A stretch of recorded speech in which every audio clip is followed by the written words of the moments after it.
Hello you guys, welcome back to my channel. So today we're going to be talking all about the hair and how I have gotten it to grow super long. So this is the longest my hair has ever been, and I think I have some pretty good tips here.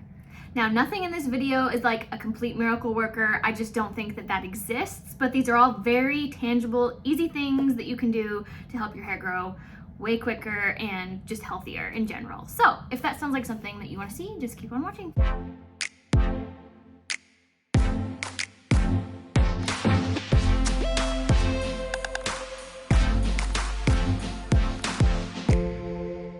Okay guys, I just want to say also that before we get started, everyone's hair is different and not everybody can grow waist length, butt length hair. So a lot of that is going to depend on your genetics and then obviously how you take care of your hair.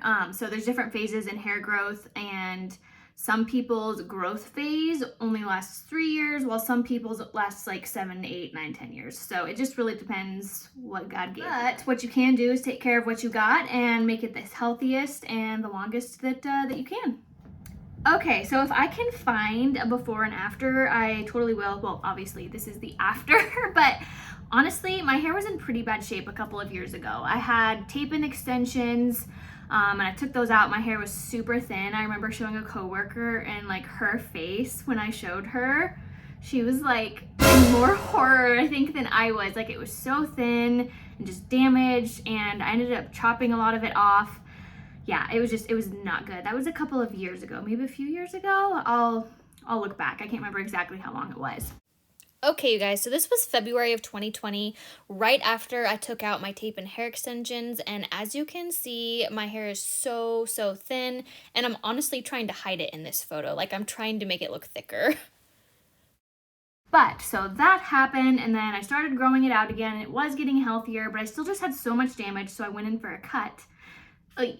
And the last cut that I got in a hair salon was completely lopsided. So there was like a 3 to 4 inch difference on each side, and I haven't gone to the hairdresser since. So anyways, if I can find a before picture, I will. But honestly, I was so unhappy with my hair that I did a very good job of hiding it in photos. And I don't think I ever really took photos when it was at its worst. So I'll see if I can find some, but yeah, I did a good job at hiding it. So let's just get into the tips. So the first thing I want to talk about is nutrition, you guys. Nutrition is so important. You need to be eating healthy, balanced diets.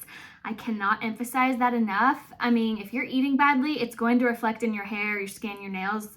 It just is. So that could be like a whole video in and of itself, because you really could go into like quite detail, but I'm just gonna hit on a few key things. First of all, water. Make sure you're drinking it, you guys. I mean, there is countless evidence that drinking water and staying hydrated helps your hair grow. So just drink your water, do it, guys. It's good for your health, good for your hair, good for everything. Next thing I wanna talk about is protein. So your hair is actually made up of protein, and if you are not getting enough protein, which I think a lot of us are not, your hair is not gonna grow to its full potential. So, by the way, guys, before you take any of this nutritional advice, talk to your doctor. I'm not a doctor. I don't need a lawsuit. This is just what I do, okay? So anyways, protein. Personally, I get a minimum of 50 grams a day. It's usually closer to 100, but like bare minimum is 50. You can go ahead and do your own research on that and how much you think you should be taking based on your body weight and your activity level and all of those things. But make sure you're getting protein, because that is literally what your hair is made of.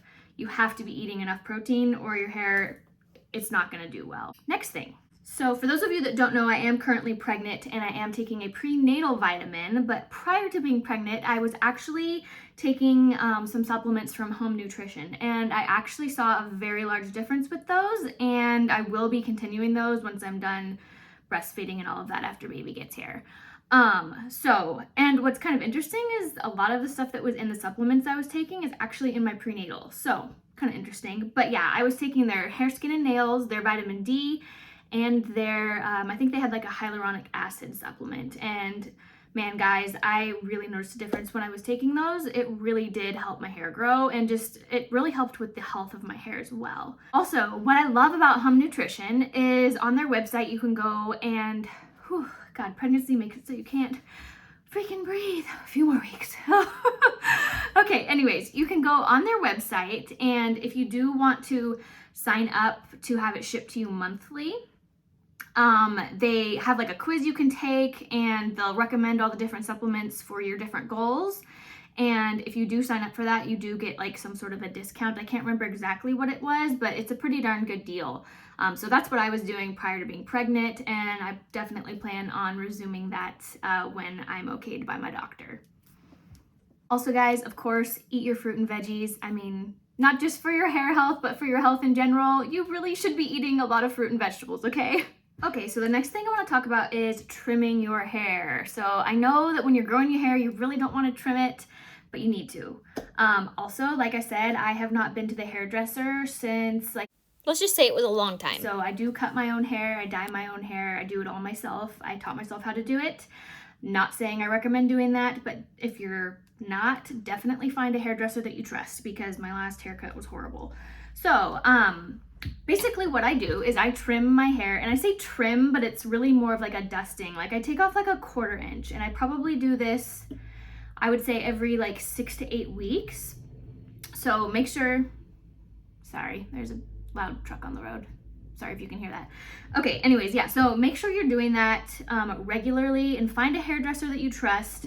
And that's not gonna take too much off, because if you're taking more than that, your hair is not gonna grow. Your hair only grows on average about a 1/2 inch a month. I believe that's average for most human beings. So if you're taking more than that, like your hair is gonna stay at the same length. But you guys, it is important that you're trimming off the dead ends, getting rid of all of the split ends. Otherwise, it's just gonna keep traveling up and your hair's not gonna grow, it's just gonna break off. So make sure you are getting regular trims. Also, the other thing that I do, I probably do this weekly to bi-weekly, I would say. What I'll do is I will go through the ends of my hair, I'll look at it next to like some light, and I will snip any split ends that I see. With my scissors, I'll do this for about 5 to 10 minutes just to help get rid of any damage that's there so that my hair can grow long and healthy.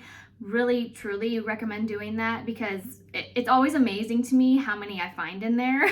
Like, even though my hair looks really healthy, you guys. It's very shiny. Like, you would never guess that I have split ends, but like I find them. So I do that like every week to every 2 weeks, spend like 5-10 minutes doing that and just get rid of all the damage.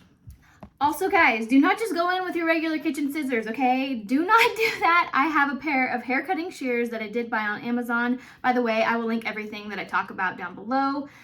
Don't go in with regular scissors. You're gonna cause more damage than it's worth. So make sure you're using a good pair of scissors. Next thing that I've been doing is kind of 2 parts, and that is just that I avoid damage at all costs. I avoid, basically the 2 types I'm going to talk about are mechanical damage and heat damage. So let's just talk about mechanical damage.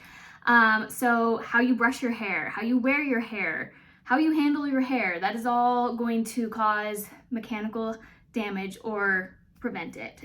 So basically the things I do to prevent mechanical damage are I sleep on a satin pillowcase. Okay, this is so important. If you are sleeping on a cotton pillowcase, you guys, stop. For real.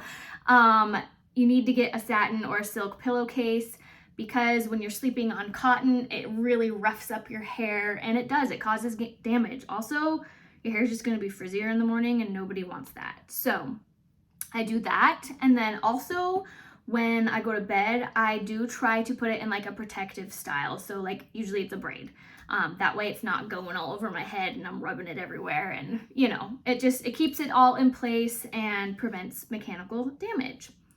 Okay, the next thing I want to talk about is the brush you're using. So I use the wet brush. I'll go ahead and put a picture of it here. I'm too lazy to go get it. I'm pregnant, give me a break. Anyways, but I use the wet brush, and it is very good at preventing damage. It's got very bendy, what are the little brush head things? Oh my god, you guys know what I'm talking about.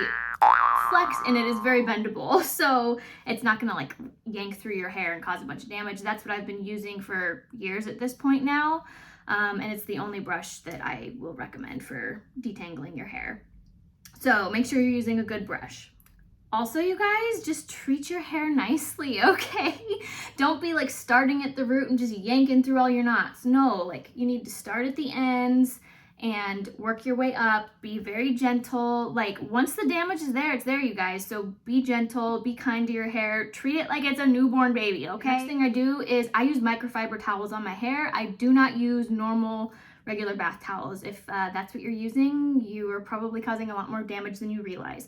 So I actually use little like Turby Twist type towels. I also have one that is just like a square. I will link all of those down below. I'll also put them on the screen here so you can see them. I got them all on Amazon.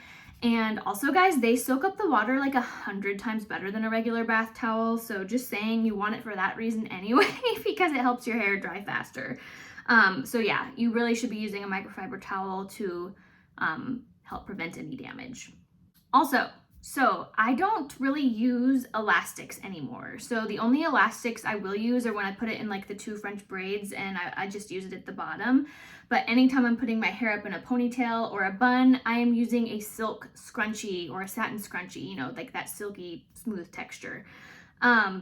Because seriously, you guys, elastics can cause so much damage in your hair, especially if you're using the kind that have like the little metal piece on them.